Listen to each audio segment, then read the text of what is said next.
जो कि हर एक इन्वेस्टर को बहुत ईजी कर देता है सारी चीज़ों को समझने के लिए। तो ये सारे हेल्पफुल इंडिकेटर्स होते हैं जिससे कि हम लोग ये जानते हैं कि पर्टिकुलर सेक्टर या पर्टिकुलर जो हमारा लार्ज कैप मिड कैप ये सारी चीज़ें किस तरह से परफॉर्म कर रही हैं मार्केट में। हेलो नमस्कार, मुझे पूरी उम्मीद है कि आप लोग बहुत अच्छा कर रहे हैं और आगे भी अच्छा करेंगे। दोस्तों, हम लोग ने अपनी पुरानी वीडियोस में इंडेक्स क्या होता है उसके बारे में पूरी डिटेल में इंफॉर्मेशन लेके रखी हुई है। क्या आप लोग ने अभी तक वो वीडियो नहीं देखा? तो प्लीज देखिए, लिंक मैंने डिस्क्रिप्शन में डाल के रखा है और हम लोग को साथ में लैक ऑफ इंफॉर्मेशन को किल करना है। तो दोस्तों, हम लोग ने इंडेक्स क्या होता है वो तो हम लोग ने जान लिया, इंडेक्स के टाइप क्या होता है वो तो जान लिया। आज हम लोग देखेंगे इस तरीके से आखिर हमने इंडेक्स क्लासिफाई किए हुए हैं और कितने टाइप के हमने इंडेक्स रखे हुए हैं। तो चलिए आइए चलते हैं आज के इस सफर पे। सबसे पहले हम लोग बीएससी के इंडेक्स में जो क्लासिफिकेशन होते हैं हम लोग उसको देखेंगे।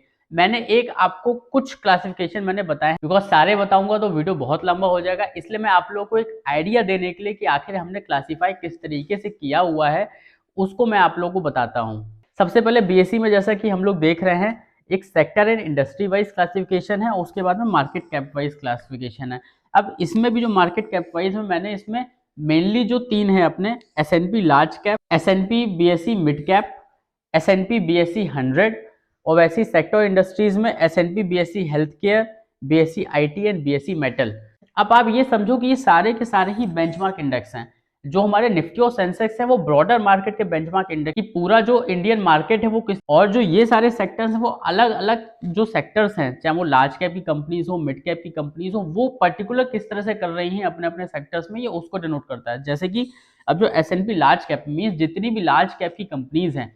अब लार्ज कैप की कंपनी क्या होती है, एक बार रिवाइंड करिए मेरे प्रीवियस वीडियोस में, मैंने उसमें बताया हुआ है लार्ज कैप की कंपनीज क्या होती हैं, जो कि 20,000 करोड़ से ज्यादा का जिनका मार्केट कैपिटलाइजेशन होता है वो हमारी लार्ज कैप की कंपनीज होती हैं।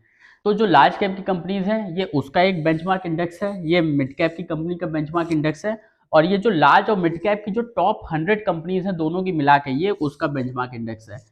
इसी तरीके से जो सेक्टर इंडस्ट्री वाइज में आप सेक्टर वाइज आप डिफाइन करो कि जो हेल्थ केयर में जितनी भी इंडस्ट्रीज हैं, जैसे कि आपने सन फार्मा हो गया, जनता फार्मा हो गया, कोई भी एक्स वाई जेड है तो वो अपना हेल्थ केयर में आ जाएगी। इसी तरह आईटी इंडस्ट्रीज में आपने टीसीएस, इन्फोसिस, विप्रो, इन सबके शेयर्स इसमें आ जाते हैं। इसी तरह से मेटल में टाटा स्टील हो गया, हिंडाल्को हो गया, ये सारे तो जितने भी आपके सेक्टर वाइज हैं वो सेक्टर कैसा परफॉर्म कर रहा है आज के दिन में, महीने में या पूरे प्रीवियस ईयर्स में, सिंस इंसेप्शन किस तरह से परफॉर्म किया ये उसको शो करता है। और जैसे कि हम लोग ने अपने प्रीवियस वीडियो में जाना है फ्री फ्लोट मार्केट कैपिटलाइजेशन, तो इसमें भी वो बहुत बड़ा प्ले रोल करता है।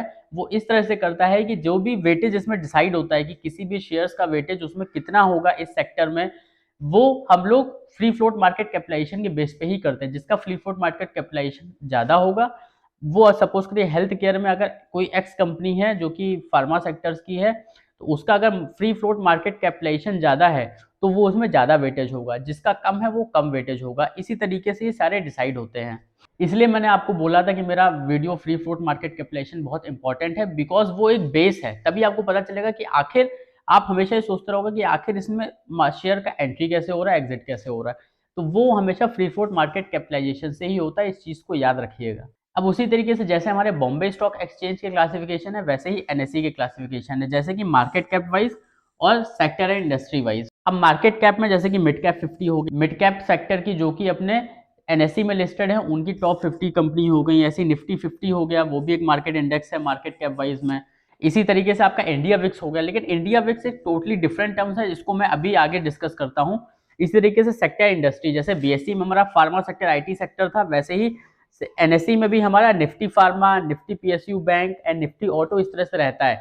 लेकिन फॉर्मूला सब जगह वही रहता है, इसमें भी फ्री फ्लोट मार्केट कैपिटलाइजेशन ही जो शेयर्स के वेटेज हैं उनमें प्ले रोल करता है, और बीएसई में भी वो प्ले रोल करता था। इन फॉर्मूला सब में सेम रहता है। हर जगह पे जो फ्री फ्लोट मार्केट कैपिटलाइजेशन है वही डिसाइडिंग फैक्टर रहता है कि किस शेयर का कितना वेटेज रहेगा उस पर्टिकुलर बेंचमार्क में। जैसे कि निफ्टी फार्मा है तो फार्मा सेक्टर में जितनी भी कंपनी हमारी एनएसई में लिस्टेड है उनका एक ये बेंचमार्क इंडेक्स है कि अगर आज के दिन में निफ्टी फार्मा सपोज करें 1% बढ़ा है तो इसके कुछ शेयर्स जो है वो मैक्सिमम शेयर्स आप मान के चलिए कि वो बड़े होंगे और कुछ शेयर्स कम भी हुए होंगे, तो उनका जो क्यूमुलेटिव रहता है, जो कंबाइंड वैल्यू होता है वो उसकी 1% बड़ी है। इस वजह से वो निफ्टी फार्मा जो बेंचमार्क इंडेक्स है वो बड़ा है। तो ये सारे हेल्पफुल इंडिकेटर्स होते हैं जिससे कि हम लोग ये जानते हैं कि पर्टिकुलर सेक्टर या पर्टिकुलर जो हमारा लार्ज कैप, मिड कैप, ये सारी चीजें किस तरह से परफॉर्म कर रही हैं मार्केट में, जो कि हर एक इन्वेस्टर को बहुत ईजी कर देता है सारी चीजों को समझने के लिए।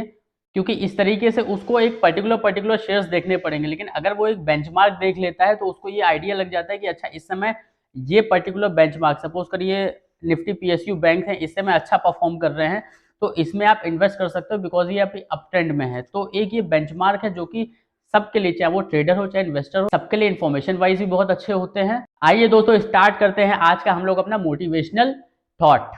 आज का जो थॉट है वो है, to start workout is not hard, hard is to tackle, will start from tomorrow. आज के लिए बस इतना ही, धन्यवाद, मिलते हैं अपने नेक्स्ट वीडियो में। और हाँ, लाइक शेयर एंड सब्सक्राइब, इस चीज को याद रखिएगा।